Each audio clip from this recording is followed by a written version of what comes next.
Welcome to RPS online classes. आज हमारा video class 10 का केमिस्ट्री का चैप्टर 2 का डाउट क्लियर क्लास होगा। डाउट क्लियर क्लास भी कह सकते हैं या फिर मैं कुछ क्वेश्चंस कराऊंगा जहां तक मैंने पढ़ाया है उससे रिलेटेड। शुरू करते हैं। ये जो मैंने दो क्वेश्चन लिखे हैं यहाँ पे, ये दोनों क्वेश्चन आपके एनसीईआरटी के हैं, ठीक है। तो इन दोनों क्वेश्चंस को हम सॉल्व कराने से पहले इस टाइप के क्वेश्चंस मैंने आप लोगों को चैप्टर 1 में भी करा रखा है। तो मैं फिर से कह रहा हूँ, जिन लोगों ने भी वो वीडियोस नहीं देखे हैं और सीधा इस वीडियो को देख रहे हैं, उनसे रिक्वेस्ट है कि एक बार पीछे वाले वीडियो को जाकर के देखें, तभी आपको ये सारी चीजें समझ में आएंगी। क्योंकि हर चीजें क्या है, मैं बार बार ये चीज कहता हूँ, चैप्टर 1, चैप्टर 2, चैप्टर 3 केमिस्ट्री के ये सारे चैप्टर्स एक दूसरे से रिलेटेड है और किसी भी चैप्टर डायरेक्टली क्वेश्चन नहीं पूछता, सारी चीजों को मिक्स कर देता है। तो चलिए हम शुरू करते हैं। हमारा पहला क्वेश्चन है कि एक कंपाउंड है ए जो कि रिएक्ट करता है डाइल्यूट HCl के साथ। अब आप मुझे बताइए, मतलब आप लोगों को पता होगा, मैंने बताया था meaning of dilute and concentrated.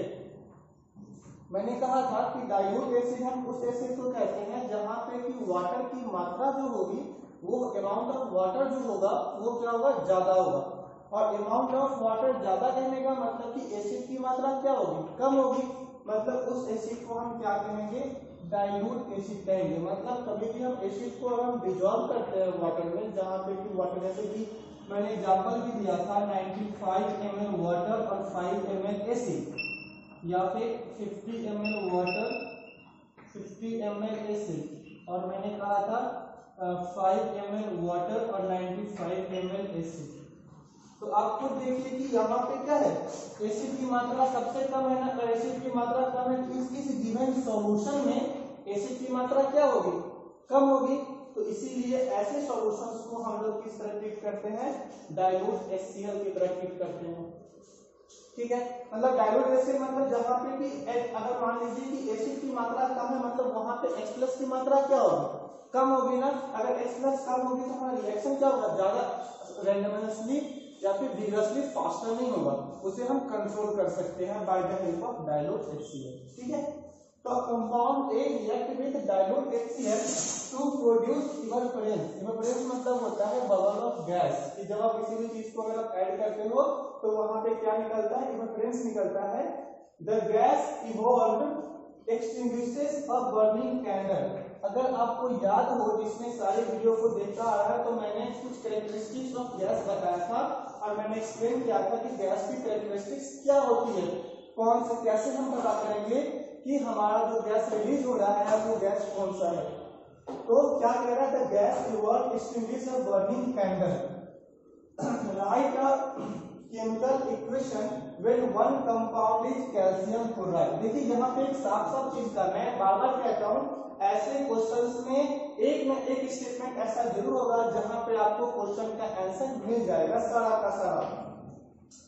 तो एक कंपाउंड, हाँ, तो मैंने देखिए the gas evolved extinguishes a burning candle. कहने का मतलब ये होता है कि आपका जो गैस रिलीज हो रहा है वो क्या करता है कि मतलब कैंडल, बर्निंग कैंडल को स्टॉप कर देता है। तो आपको पता होगा कि ये काम जो है ये कौन करता है, CO2 गैस। इसीलिए आप देखते होंगे फायर एक्सटिंग्विशर में क्या डाला जाता है, CO2 गैस डाला जाता है, जो क्या करता है, आग को, फायर को स्टॉप करता है ना। तो शुरू करते हैं। तो हमें कंपाउंड ए नहीं पता, मैं यहाँ पे लिख रहा हूँ, प्लस HC डाइल्यूट HCl के साथ रिएक्शन कर रहा, ये भी मैंने लिख दिया। अब देखिए एक कंपाउंड जो बन रहा वो कैल्शियम क्लोराइड बन रहा, ठीक है। उसके बाद एक गैस बन रहा CO2, ये भी ठीक है। और देखिए यहाँ पे H है, ठीक है। और जब मैं ये चैप्टर पढ़ा रहा था तो मैंने कहा था जहां पे भी आपको CO2 गैस दिखे तो उस समय आप ध्यान रखोगे कि जो कंपाउंड आपने लिया होगा वो निश्चित ही कार्बोनेट रहा होगा। क्या रहा होगा, कार्बोनेट, CO3। और यहाँ पे देखिए कैल्शियम है ना, इसका मतलब कंपाउंड एक क्या होगा, कैल्शियम कार्बोनेट। और देखिए यहाँ पे ऑक्सीजन है, यहाँ पे हाइड्रोजन है, तो यहाँ पे क्या बनेगा, वाटर। तो हमारा रिएक्शन क्या होगा, CaCO3 plus dilute HCl CaCl2 CO2 plus H2। जिसने अगर मेरे वीडियो को पिछले वीडियो को भी ध्यान से देखा होगा तो उन्हें ये क्वेश्चंस बहुत ही आसान लगेंगे, बट इसमें सबसे बड़ी चीज है, जरूरी नहीं है कि आपको ये देगा, ठीक है। नीचे वाला क्वेश्चन बिल्कुल ऐसा ही है, मैं आ रहा हूँ इस क्वेश्चन पे भी आ रहा हूँ। तो इस क्वेश्चन को देखिए, दो स्टेटमेंट बहुत इंपॉर्टेंट था, the gas evolve extinguishes a burning candle and the compound is calcium chloride। तो बर्निंग कैंडल की जगह पे फायर एक्सटिंग्विशर में यूज होता है, वो भी लिख सकता है, या फिर ये भी लिख सकता है कि जो फायर को स्टॉप करता है। तो ये स्टेटमेंट कुछ भी हो सकता है, तो आप कंफ्यूज नहीं करोगे, आप इस लाइन को ध्यान रखोगे कि वो कुछ भी हो, वो फायर को क्या कर रहा, स्टॉप कर रहा, ठीक है। तो ये चीजें आपको समझ में आ गई।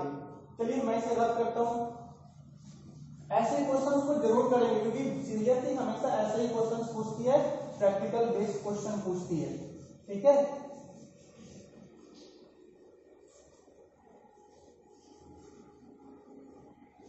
चलिए अब हमारा नेक्स्ट क्वेश्चन है कि a solution react with crushed egg cell.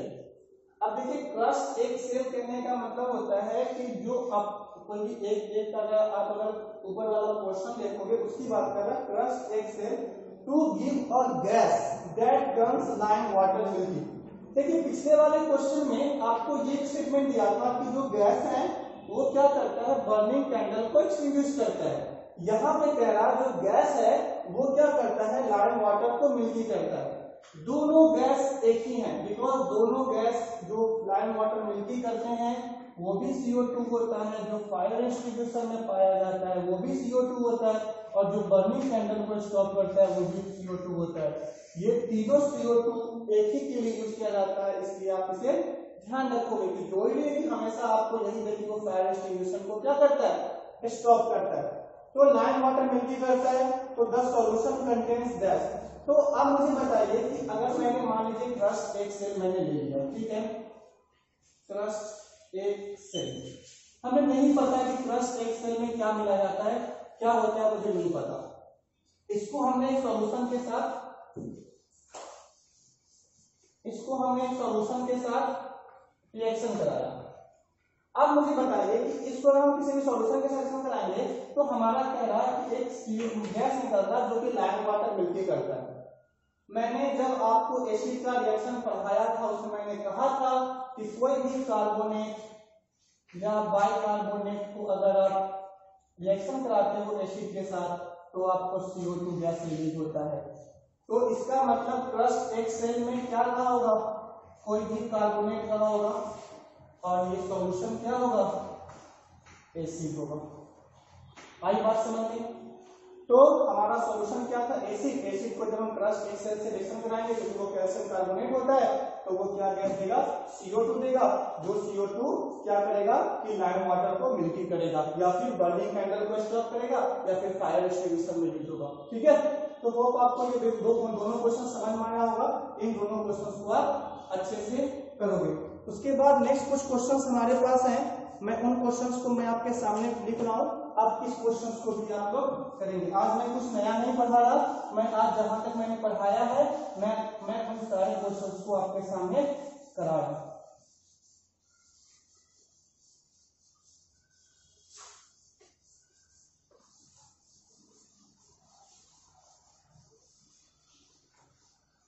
तो हमारा जो क्वेश्चंस है ये है कि Zn को जब हम लोग H2SO4 के साथ रिएक्शन कराएंगे तो क्या होगा, ठीक है। नेक्स्ट क्वेश्चन है Na2CO3 को अगर हम HCl के साथ रिएक्शन कराएंगे तो क्या होगा।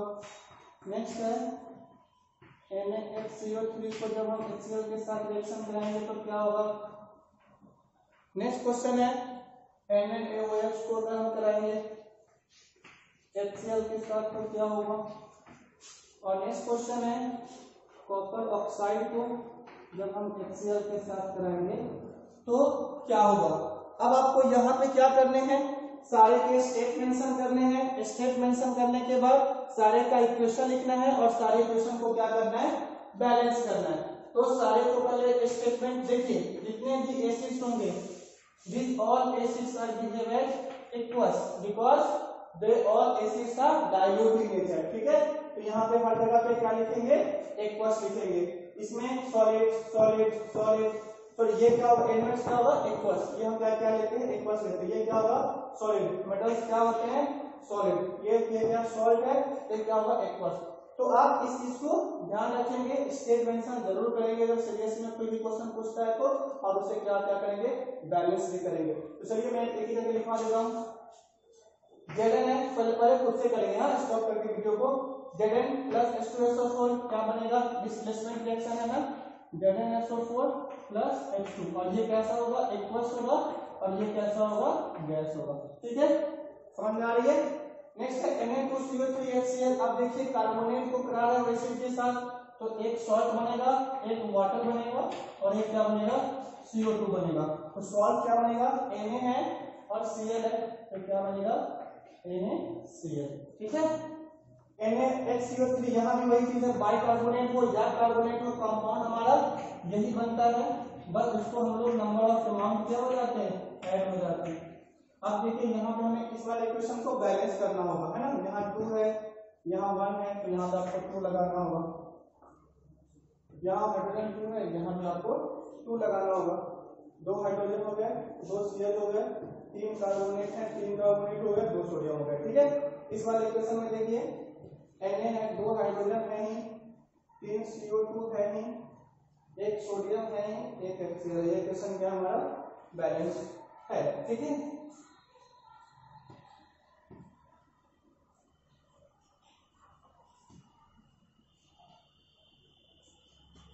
ठीक है, नेक्स्ट हमारा NaOH plus HCl। NaOH plus HCl क्या हो जाएगा, NaCl प्लस H2O। बैलेंस जरूर चेक कर लीजिएगा, बैलेंस बहुत इंपॉर्टेंट है, बिना बैलेंस के आपका इक्वेशन क्या हो जाएगा, गलत हो जाएगा। CuCl2 प्लस H2O, ठीक है। तो ये क्या है, हमारे क्वेश्चंस हो गए। आप इन सारे क्वेश्चन, इस टाइप के क्वेश्चंस को भी करोगे, क्योंकि कभी कभी क्या करता है, डायरेक्टली ऐसे इन टाइप के क्वेश्चंस पूछ देता है कि आपको दो रिएक्शन दे देंगे, दे देगा और बोलेगा आपको क्या करना है, प्रोडक्ट लिखना है, या फिर स्टेटमेंट में देगा कि what happened when zinc metal is put in the dilute solution of sulphuric acid. तो अब आपको कंफ्यूजन नहीं होना चाहिए कि ये क्या स्टेटमेंट है। यहाँ पे यही कह रहा कि जिंक ग्रेन्युल्स कहेगा, या जिंक मेटल कहेगा, या जिंक सॉलिड कहेगा। तीनों केस में Zn लोगे, dilute solution of sulphuric acid कह रहा, तो dilute solution of sulphuric acid को H2SO4 एक्वस लिखोगे। उसके बाद ZnSO4 एक्वस लिखोगे, और क्या रिलीज होगा, हाइड्रोजन गैस रिलीज होगा। तो क्वेश्चन आपसे स्टेटमेंट में पूछता है तब, या डायरेक्टली ऐसे देके लिखता है तब, कंफ्यूजन कहीं भी नहीं होना चाहिए, ठीक है। तो इन क्वेश्चंस को आप लोग अच्छे से करोगे। नेक्स्ट आपसे कुछ क्वेश्चन ऐसे भी पूछ सकता है कि define a strong acid and weak acid, या फिर कंसंट्रेटेड एसिड और डाइल्यूट एसिड, इस तरह के क्वेश्चन से पूछ सकता है। तो आपको कंसंट्रेटेड और स्ट्रॉन्ग और वीक के आपको पता होना चाहिए कि स्ट्रॉन्ग एसिड क्या होता है और वीक एसिड क्या होता है। ये मैंने पिछले वीडियो में बताया था, स्ट्रॉन्ग एसिड और वीक एसिड, ठीक है। तो स्ट्रॉन्ग एसिड क्या होता है, वीक एसिड क्या होता है। तो स्ट्रॉन्ग एसिड होता है, इसमें H+ क्या होगा, लार्ज अमाउंट में प्रोड्यूस होगा, ठीक है, लार्ज अमाउंट में H+ आयंस प्रोड्यूस होंगे, ठीक है। और वीक एसिड क्या होता है, जहां पे H+ आयन क्या होंगे, लो अमाउंट में या लो अमाउंट में आएंगे, ठीक है। और मैंने कहा था कि स्ट्रॉन्ग एसिड को हम लोग मिनरल एसिड भी कहते हैं, ठीक है, और वीक एसिड को हम लोग ऑर्गेनिक एसिड कहते हैं, ठीक है, ये ध्यान रखोगे। और मैंने कहा था जहां भी एसिड में कार्बन दिखे वे ऑल आर वीक एसिड, और जहां पे भी आपको आयोनिक कंपाउंड दिखे दे आर स्ट्रॉन्ग एसिड। तो जैसे कि सपोज कीजिए HCl आपके पास है,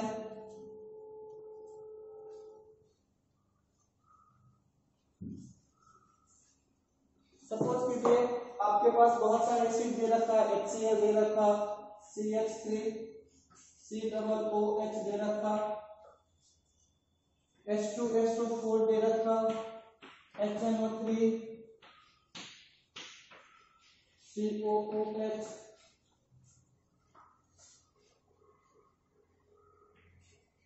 C2O4, H2। ठीक है, ये सब क्या है हमारे बहुत सारे एसिड हो गए, H2CO3। अब आप मुझे बताइए कि इस एसिड्स में से कौन सा एसिड स्ट्रांग है और कौन सा एसिड वीक है। तो यहाँ पे अगर आप हम देखेंगे तो हम सिंपली ये देखेंगे कि हमारा जो कौन कौन सा जो कार्बन है, कहाँ कहाँ में कार्बन दिख रहा, तो वो सारे सी वाले क्या हो जाएंगे आपके, हो जाएंगे वीक एसिड। तो ये भी क्या होगा, weak acid, weak acid, weak acid, and they all, और ये भी क्या होगा, weak acid. But HCl, H2SO4, HNO3, these three are strong acid or mineral acid because they produce large amount of H+ ion। बस देखिए, chemistry में आपको ज्यादा कहानी बनाने की जरूरत नहीं है। जो इम्पोर्टेंट पॉइंट है, मान लीजिए आपको ध्यान नहीं आ रहा, तो आपको जितना ध्यान आ रहा है, जैसे कि strong acid, large H+ ion, आप इतना भी लिखते हो तो नंबर आपके पूरे मिलेंगे। इम्पोर्टेंट ये है कि आपके पास इस चीज की इंफॉर्मेशन है कि नहीं है। तो इसलिए ज्यादा लंबे डेफिनेशन याद करने की जरूरत नहीं है, इतना छोटे तरीके से आप चीजों को अच्छे से एक्सप्लेन कर सकते हो, वो ज्यादा इंपॉर्टेंट है। तो HCl, H2SO4, HNO3 strong acid, और COOH, H2CO3 और C2O4, H2 they are weak acid. तो ये चीज आप ध्यान रखोगे, इसको आप अच्छे से करोगे, ठीक है। उसके बाद जो हमारा अगला टॉपिक है, जो मैं नेक्स्ट वीडियो में एक्सप्लेन करूंगा, आप उस टॉपिक को अच्छे से पढ़ लोगे। जो टॉपिक है वो है कि क्या मतलब what are common in all acids, कि एसिड्स में क्या क्या, व्हाट है कॉमन इन ऑल एसिड्स। ये हम कल डिस्कस करेंगे कि इस सारे एसिड्स में क्या कॉमन होता है। कब हम कहेंगे कि हमारा ये एसिड है, या इसके बारे में मैंने थोड़ा सा डिस्कस भी किया था और डिटेल में डिस्कस करेंगे। और दूसरा हम डिस्कस करेंगे कि क्या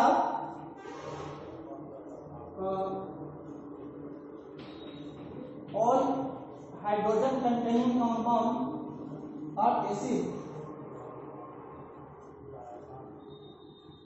all hydrogen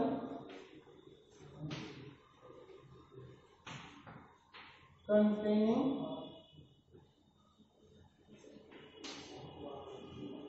compound are acid।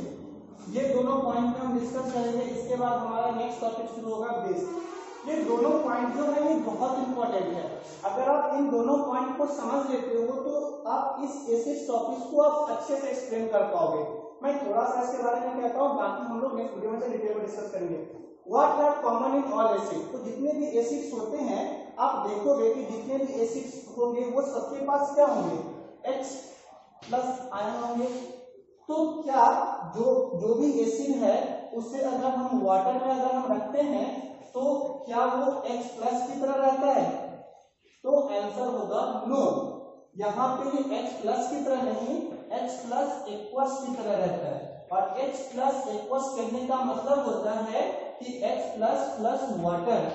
और आपको बताऊंगा कि ये जो वाटर होता है, this water is polar in nature. Polar कहने का मतलब होता है जो क्या करेगा, प्रोटिक सॉल्वेंट को अपने तरफ, प्रोटिक मतलब इसके पास हाइड्रोजन होगा, प्रोटॉन होगा, वो क्या करेगा, H को अपने तरफ पुल करेगा। क्योंकि इसके पास क्या होता है, इलेक्ट्रॉन ज्यादा होता है, और ये अपने तरफ H+ को ले लेगा और क्या फॉर्म कर लेता है, H3O+। इसको हम लोग कहते हैं hydronium ion. And this hydronium ion formation is responsible for the formation या फिर कंडक्टिंग द एसिड इलेक्ट्रिसिटी। जितने भी एसिड्स होते हैं जो इलेक्ट्रिसिटी कंडक्ट करते हैं वो इसी कारण से करते हैं, because this formation of H3O+। अगर मान लीजिए कि अगर हमने वाटर में डिजॉल्व नहीं किया किसी एसिड को, तो आप देखोगे कि वो एसिड इलेक्ट्रिसिटी कंडक्ट नहीं करता, because concentrated acid does not form H+ ion easily. ठीक है, तो इस चीज को हम लोग डिस्कस करेंगे। दूसरा है ऑल हाइड्रोजन कंटेनिंग कंपाउंड और एसिड। तो हम देखेंगे एक्टिविटी के थ्रू कि हम क्या करते हैं कि एक सर्किट ड्रॉ करते हैं, दो सॉल्यूशन लेते हैं, उसमें हम लोग दो इलेक्ट्रोड को डालते हैं और जैसे हम इलेक्ट्रिसिटी पास करेंगे तो देखेंगे कि जिसके पास मतलब जो H+ आयन रिलीज करता है, डिसोसिएट होता है H+ में, वो देखेंगे कि इजीली बल्ब जो हम लगा रखे हैं सर्किट में वो ग्लो करता है। बट बहुत सारे ऐसे भी सब्सटेंस हैं जिनके पास H+ मतलब हाइड्रोजन तो है but they do not dissociate into H+, that's why they do not conduct electricity. ठीक है, तो इन चीजों को हम वहां पे डिस्कस करेंगे, उसको हम और अच्छे से एक्सप्लेन करेंगे। तो होप आपको जितने भी क्वेश्चंस मैंने कराए हैं वो सारे क्वेश्चंस आपको समझ में आए होंगे, आप उन क्वेश्चंस को अच्छे से करोगे और इन टॉपिक्स को कवर करके नेक्स्ट वीडियो में मेरा वीडियो में डालूंगा, उसे आप देखोगे। ठीक है, तो होप आपको सारी समझ में आई होगी। अच्छे से पढ़ाई करना और इन चीजों को अच्छे से करना। Thank you.